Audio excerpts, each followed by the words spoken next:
శ్రీజ తల్లి మాట్లాడడం జరిగింది. అయితే యువతల వైపు కూడా ఏదైతే శ్రవణ్ సాయి బంధువులు అటు స్నేహితులు కుటుంబ సభ్యులు కూడా మాట్లాడడం జరిగింది. ప్రస్తుతం స్నేహితుడు చిన్నప్పటి నుంచి కూడా క్లోజ్ ఫ్రెండ్ అసలు ఏం జరిగింది ప్రస్తుతం మనతో మాట్లాడేందుకు హర్ష ఉన్నారు. మొత్తం చూస్తూ ఉన్నాం పరిణామాలన్నీ కూడా. నీకు 10th మొత్తం అసలు ఏమనిపిస్తుంది నీకు అసలు? అలా హత్య చేయకుండా వాళ్ళ ఇంటికి వచ్చి కొద్దిగా ఇలా మా అబ్బాయి వచ్చి మా అమ్మాయితో లవ్ చేస్తున్నాడు అని చెప్తే వాళ్ళ ఇంట్లో వాళ్ళు పెళ్లి చేసేవాళ్ళు. ఇప్పుడు కాకపోయినా 2 సంవత్సరాల తర్వాతైనా పెళ్లి చేసేవాళ్ళు. ఆ అమ్మాయి ప్రెగ్నెంట్ అయింది కదా, వాడు DNA టెస్ట్ మా బావ చూపించమన్నారు పోలీసుల దగ్గర. అది చెక్ చేయండి మరి. అంటే ఏదైతే శ్రీజాతో నువ్వు కూడా మాట్లాడడం జరిగింది. అంటే అప్పుడు గతంలో ఏదైతే శ్రవణ్ సాయి పరిచయం చేశాడు శ్రీజాని, నీతో కూడా మాట్లాడారు, ఏం చెప్తూ ఉండేది? అంటే నేను అంతగా మాట్లాడేవాడిని కదా అమ్మాయిలతో. హాయ్ అంటే హాయ్ అనేవాడిని అంతే, దానికి మించి ఏం కాదు. అంటే అమ్మాయి మామూలుగా బర్త్డే అప్పుడు హ్యాపీ బర్త్డే అని పెట్టేది. వాడు మాట్లాడరా ఏం కాదు అంతే అండి. ఇంకా అంతకు మించి ఏం లేదు. అమ్మాయితో నేను ఎక్కువ మాట్లాడాల. అంటే పెనుగంచి ప్రోలు వచ్చినప్పుడు అన్ని విషయాలు షేర్ చేస్తూ ఉంటాడంటే లవ్ మ్యాటర్ కానీ అక్కడ జరుగుతున్నాయంటే ఏం చెప్తూ ఉండేవాడు? అంటే లవ్ మ్యాటర్ నేను లవ్ చేస్తున్నాను నాకే కాదు వాళ్ళ ఇంట్లో వాళ్ళందరికీ తెలుసు. వాళ్ళ ఇంట్లో ఒప్పుకున్నారు.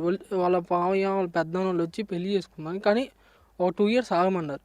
కానీ వీళ్ళు ఇంట్లో వాళ్ళు ఏంటంటే మరి వాళ్ళు అక్కడ ఏం జరిగిందో నాకు తెలియదు, చంపేశారు మా వాడిని. అది తప్పు అసలు.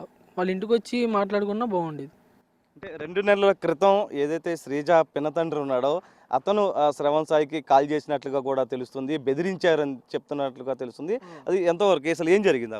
అంటే వాళ్ళ నాన్న చంపేస్తామని మాట అన్నారు. నేను అప్పుడు హైదరాబాద్లో ఉన్నా, వరంగల్ వెళ్ళా. ఇప్పుడు నేను అక్కడే ఉన్నా. అంటే చిన్న చంపేస్తాం మా అబ్బాయి జోలికి రావద్దు అన్నారు. వాడు అప్పటి నుంచి ఆ అమ్మాయి దగ్గరికి కూడా వెళ్ళా, అసలు మాట్లాడను కూడా మాట్లాడా. నాకు చెప్తాడు ప్రతి విషయం. పోయిన సంవత్సరమే ఫిబ్రవరిలోనే ఇలా జనవరిలో అక్కడికి వచ్చినప్పుడు నేను అమ్మాయితో మాట్లాడతా గొడవని, ఇంకా చదువు మీద కాన్సన్ట్రేషన్ చేస్తా అన్నాడు. ఇంకా చంపేశారు వాడిని. ఇంక ఇలా వాడు అసలు అమ్మాయితో మాట్లాడక 1 year అవుతుంది కన్ఫామ్గా. వాడు కాల్ హిస్టరీ తీస్తే తెలిసిద్ది మొత్తం. అంటే చంపేస్తానని పినతండ్రి బెదిరించిన సమయంలో ఎక్స్ప్రెషన్స్ అంటే ఎట్లా ఉంది? అంటే బాగా తీవ్రంగా దాని తర్వాతే మనస్తాపానికి గురయ్యాడా? ఎందుకంటే శ్రీజా నుంచి కూడా కాల్స్ వస్తున్నాయి. అదేం లేదు, అసలు వాడు ధైర్యంగా ఉంటాడు ఎప్పుడైనా సరే. మాకు ధైర్యం చెప్తాడు, ఏం కాదురా తర్వాత చూసుకుందాం అలా. ఏం భయపడాల, ఏదైనా డైరెక్ట్గా మాట్లాడతాడు ఏదైనా సరే వాడు. కానీ వాడు డేర్ చేస్తాడు బాగా, ఏ తర్వాత చూసుకుందాం అనుకుంటాడు అంతే. అంటే ఒక్క దెబ్బకి కొడితేనే చనిపోయే పరిస్థితి ఉంటుంది అసలు. ఆ ఒక్క దెబ్బ కాదు, వాడు ఎంత గట్టి మనిషి అంటే వాడు ఒక్కడే 3-4 లేపేస్తాడు బాగా. వాళ్ళ మమ్మీ గారు ఏదో ఒక బ్యాడ్ దెబ్బ కొడితే ఎవరికి సాగన్నా, నన్ను కొట్టినా సరే నేను 3 కొడతా. వాడికి బాగా గట్టాడు అన్న.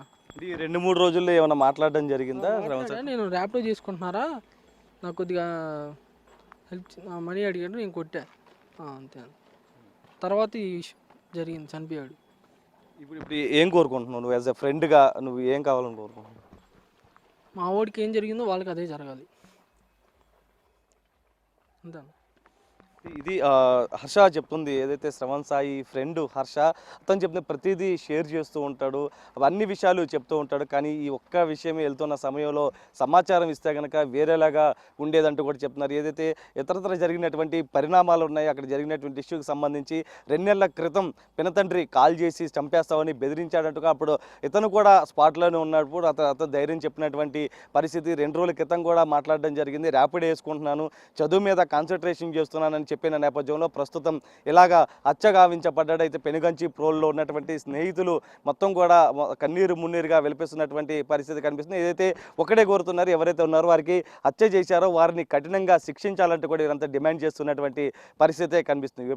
సాయితో నరసింహ, బిగ్ టీవీ, పెనుగంచి.